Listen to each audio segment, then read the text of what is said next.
और दिल्ली में बीबीसी दफ्तर पर 3 दिनों तक चली इस सर्वे के बाद बीबीसी और आईटी दोनों के तरफ से आधिकारिक बयान जारी कर दिया गया है। आईटी के द्वारा जारी किए गए बयान में इंटरनेशनल टैक्स से लेकर तमाम चीजों पर चर्चा की गई। इस पूरे मामले का जायजा लिया है संवाददाता श्रुति झा ने।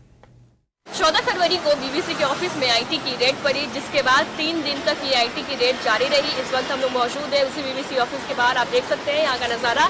अब सब कुछ शांत हो चुका है। हालांकि आपको बता दें कि ये जो 3 दिन की रेड पड़ी थी, इसके बाद काफ़ी ज़्यादा राजनीति भी गर्मा गई थी। आपको बता दें विपक्ष लगातार ये बातें कहते नजर आ रही थी कि अभी हाल में ही बीबीसी ने एक डॉक्यूमेंट्री तैयार की थी मोदी पे, जिसका नाम था इंडिया द मोदी क्वेश्चन, जिसके बाद ये रेड पड़ी है। हालांकि अब बीबीसी हो या फिर आईटी हो, दोनों ने अपने ऑफिशियल स्टेटमेंट जारी कर दिए है। दोनों की ऑफिशियल स्टेटमेंट आ गई है।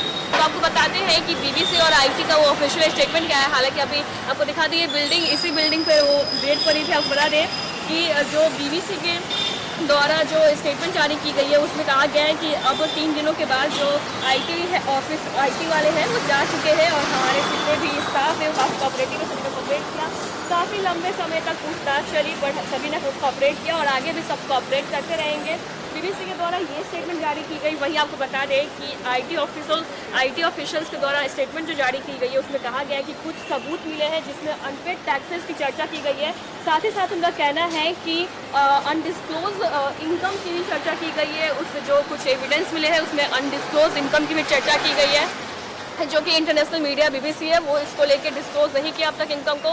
हालांकि इंडिया रूल के अकॉर्डिंग ये लीगल इंडिया रूल के अकॉर्डिंग उस जो भी अनडिस्क्लोज जो भी इनकम है उसको डिस्क्लोज करना चाहिए। और ये जो है ये आईटी ऑफिशियल के द्वारा ऑफिशियल स्टेटमेंट जारी किया गया है। वहीं पे बीबीसी के द्वारा ऑफिशियल स्टेटमेंट जारी किया गया है कि अभी 3 दिनों की जितनी भी कार्रवाई थी बीबीसी के ऑफिस में आईटी का, उस पर हमारे जितने भी टीम थे, जितने भी स्टाफ थे, वो लोग पूरे सहयोग किए हैं और आगे भी सहयोग करते रहेंगे।